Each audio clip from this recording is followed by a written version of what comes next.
Hi, everybody. It's Mr. Bob again, and time for reading our book Peak. Hope you've been enjoying it. As we talked about before, these chapters are not numbered, they're just entitled. And our next chapter is Circling the Drain. Now, in our last chapter, we talked about the unintended consequences that happens from our actions and how sometimes the things that we think are going to turn out okay actually cause more difficulty than we ever imagined, and sometimes selfish behavior especially so.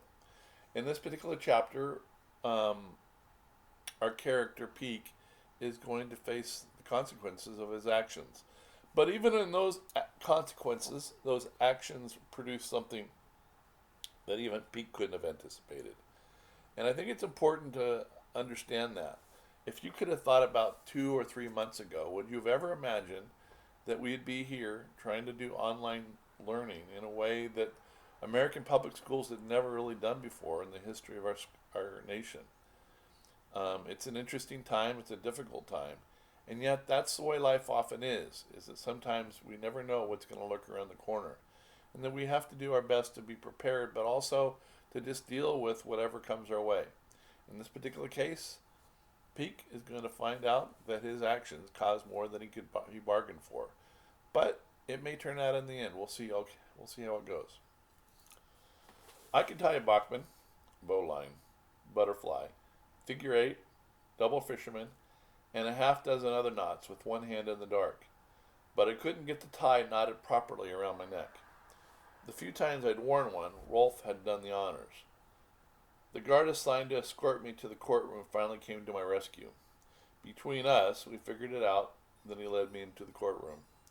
Sitting at the table to the left of the bench were the prosecuting attorneys, a man and a woman, shuffling papers, barely looking up at the person whose life they were about to ruin.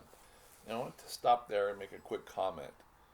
If you remember, Peake's actions were the thing that caused the situation he's in now, nobody else.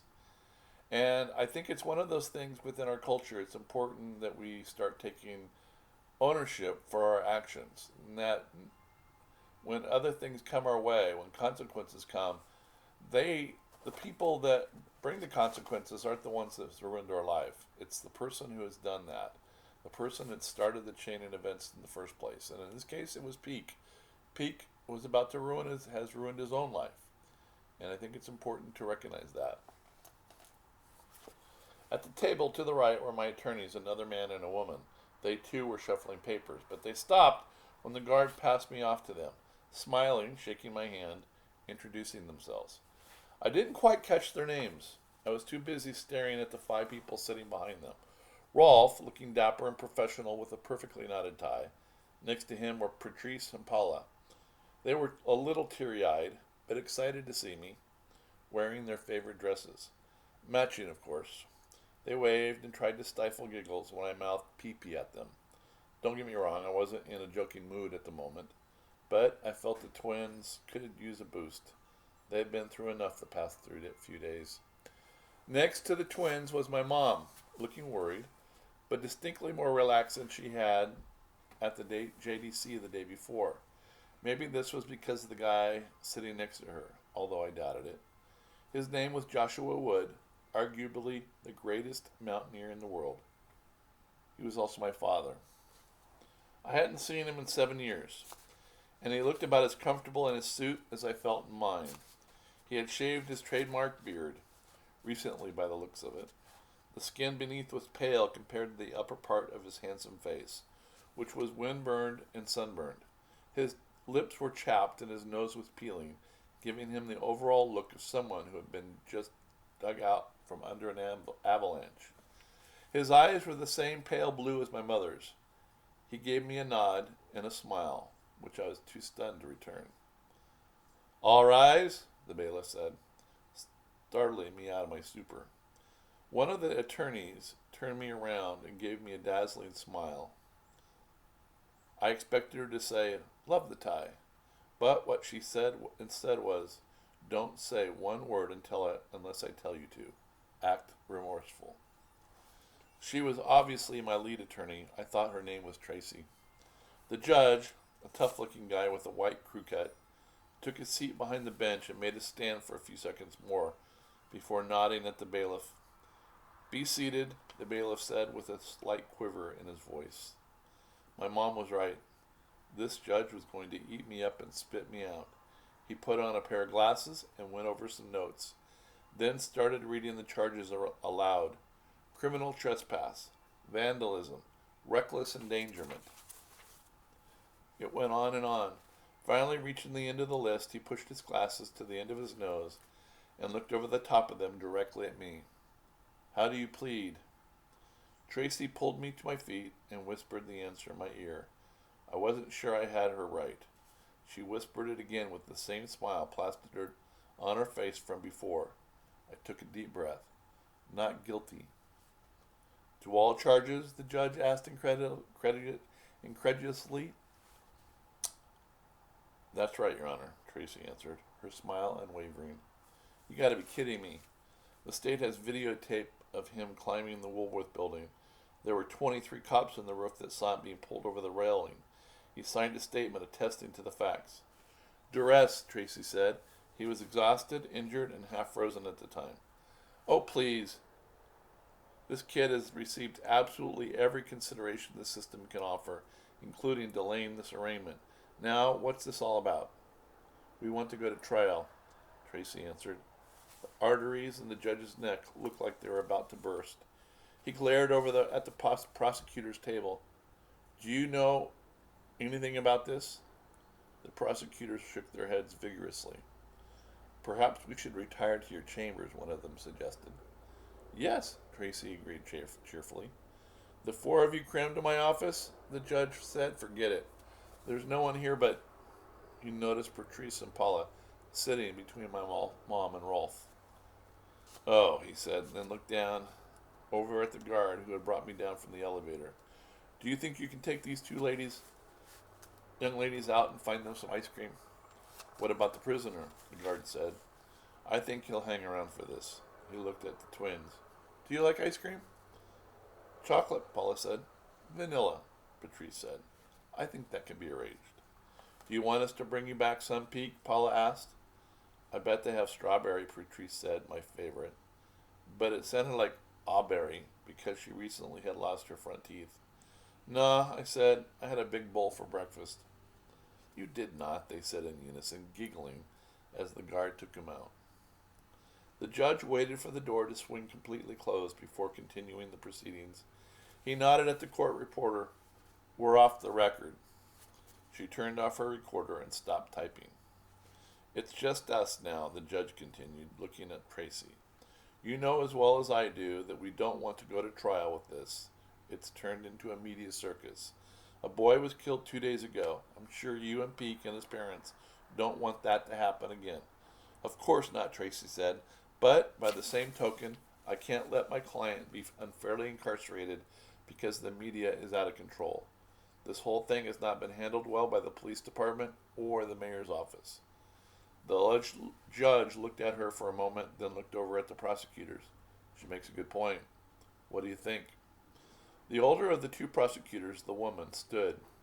"Prior to the arraignment, we offered a plea bargain of 2 years with 6 months off for good behavior.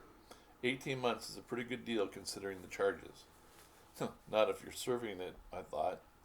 But it was better than 3 years. Tracy picked up a sheet of paper from the table. "In the last 5 years, 15 adults have been arrested for climbing skyscrapers in New York City.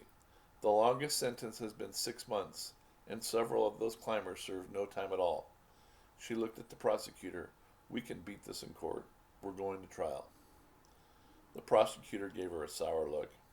I felt the drain being plugged, but it wasn't watertight yet. "What's your bottom line?" the judge asked. "A fine with probation," Tracy answered, "and no time served."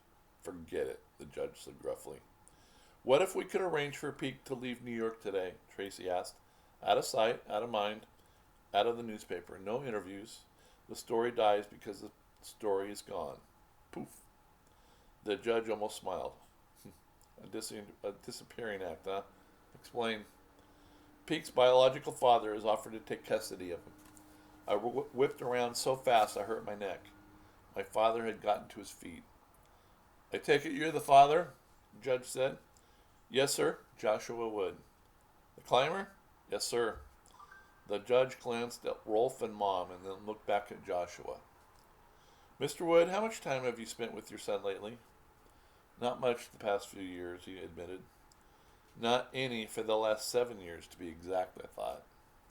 When Terry and Rolf got married, he continued, we decided it would be best for Peak if I kept a low profile. This was the first time I'd heard of this. In fact, I wasn't sure my father knew that Rolf and my mother had married until he stepped into the courtroom. Maybe she had sent him a postcard or something. He certainly hadn't been invited to the wedding. Why do you want to do this? The judge asked. Peak is my son. It's time I stepped forward and took some responsibility. I looked at my mother and Rolf. They were both staring straight ahead, expressionless. What do you think? The judge asked. Tracy elbowed me in the side, and I turned back around. Me? The judge nodded. That would be great, Your Honor. The judge turned his attention back to my father. Do you have the wherewithal to support and raise a 14-year-old boy? We prepared a complete financial statement, Tracy said.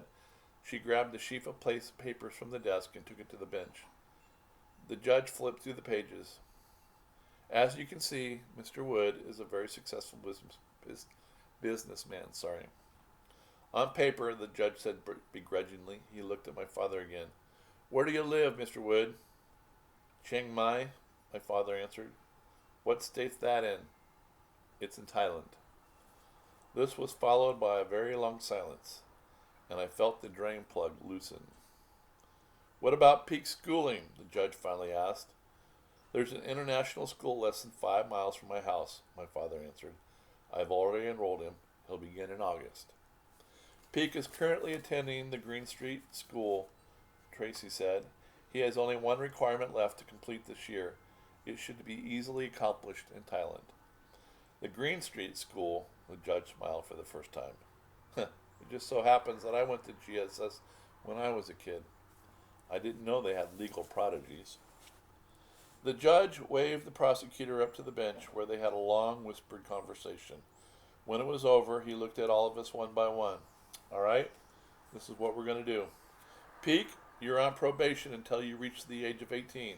If during that time you break a law in the state of New York, thus violating your probation, you will immediately serve out the rest of your time in a juvenile detention facility.